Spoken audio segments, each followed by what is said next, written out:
grounding projects into reality. In July, I was at a conference, and while I was there, a friend of mine introduced me to his agent and promised to pass my book along when it was finished, which I was so thankful for and kind of shocked by. And I think I like hugged the agent and then dashed off without a word, and that might have been a little awkward. But, you know, as I was leaving, I realized, well, shit, I probably better write this book now if it actually has somewhere to go.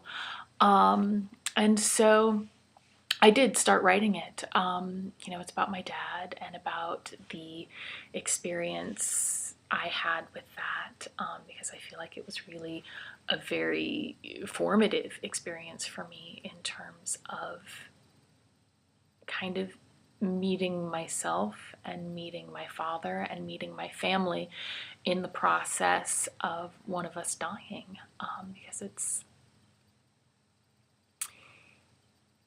it's a rather powerful experience as it happens. And, you know, I found that as I talked about it online and on Twitter, that, you know, the power just kept expanding, and the love I felt through that experience just kept expanding. And I really, you know, want to write about that.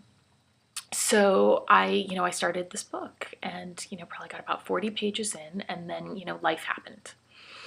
I, you know, got distracted because, you know, suddenly I had these other projects, and suddenly I needed to move, and I was running a half marathon, and, you know, I gave myself a pass the couple of weeks where a big project was due and I was packing up my apartment to not work on this book. And then suddenly that pass for a week turned into a pass for 2 months. What is it now? It's October 30th. Yeah, it's been months since I've picked up this project. And one of the things I've noticed is that a lot of the momentum that picked up as I was writing this book has halted.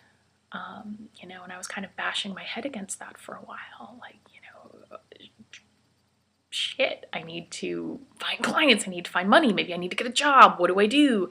And, you know, it took me a while to realize that really what I should do is go back to my big project, because I feel when you're working on something that you feel so strongly about, that you really feel you need to put out into the world, when you're taking it from that thought space and grounding it into the words, or, you know, the paper, or whatever art it is that you're doing, you take it and you actually start putting it into the physical world, I feel like things start to organize themselves to support you in that. And, you know, I definitely noticed that a few months ago when I was really working hard on it. And I definitely noticed that those resources started to disappear the longer I went without working on this book. So this is all to say that my big to-do list item this week is to keep writing this thing, get back on that particular horse, because it needs to be written. And I kind of lost it for a little while, and it's time to get it back. So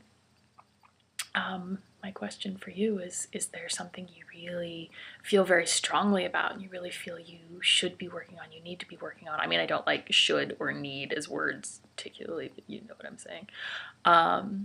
You know, if there's something you could be doing and that would make you feel better to be doing, what can you do this week to get going on that? Things might start to shift pretty quickly if you do.